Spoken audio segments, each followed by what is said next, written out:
اسماعیله اسماعیله و دې نه ګوري ښه زر زر کېده راځه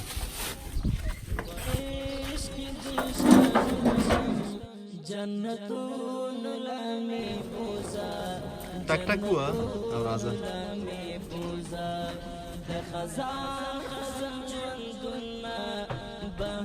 راځه نو راځه بهرون لمې بوزا چې په عشق کې شاهد شم جنتون لمې بوزا جنتون لمې بوزا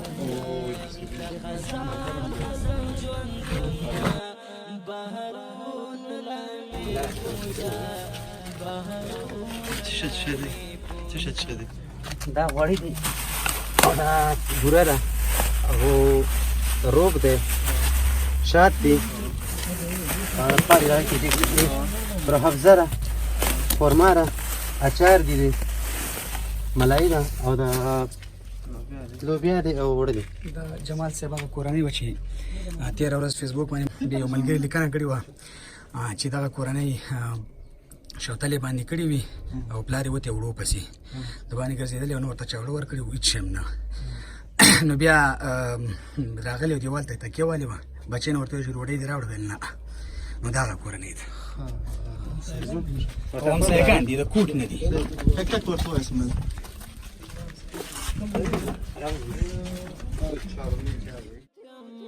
هغه خاورې ښکلا ومه اوس په هغه لار کې پروت یم هغه خاورې ښکلا ومه چې پرې تللی مې جانان دی هغه پلونه مې بوزه هغه پلونه مې بوزه چې په عشق کې شاهد شم لوکي شهید شوی دی کنده پنځم کال دی پنځم کال کې روان دی اسناد شته دی سره دغه یو لوی کس مرګي شوی ده او اومه ورځ بعد دارو شوی ده دغه ده او دغه ښځه یې ناسته ده دغه واړه زامن مې دي دا زموږ له چي وکړي دا ستا زامن دغه زما زامن دي دا مې بال بس یې نور مې جنکۍ دي ټولې اما یو زوی دی نه دغه واړه مې شته که نه دا واړه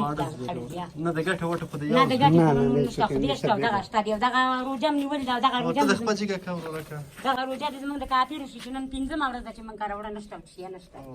دغه روژه دې زموږ د کافرو شي چې نن پنځمه ورځ ده چې موږ کاره وړه نشته او څښیا نشته دغه روژه دې زموږ د کافرو شي چې نن پنځمه ورځ ده چې موږ کاره وړه نشته او څښیا نشته دا والا ورکه دغه مې زوی دی خدای چې مې زړه اوسي دا دغه لالا دی زه یې نه م خفه کوم نه م خفه کوم ورکه ورځې د دې د مرګ دا د پلار د مرګ ورځې پاتې شوی دا یې ولوي زه مه خفه کېږئ چې دلته ودرېږو تاسې هم خفه کېږئ دغه چا چې دی هم هغې ته دعا کوئ وروره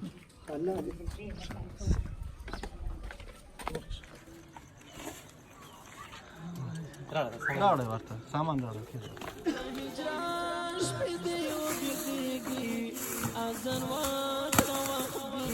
دا خورکۍ ده دا د کوم ځای نه راوستله دا هغه ځای نه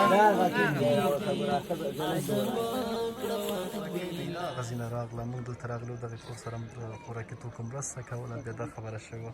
دی د هغې ځای نه پیاده راوستله او دغه یو برخه له موږ سره هم پاتې وه دې سره څوک راته راغلی ورته ویې سره ورسره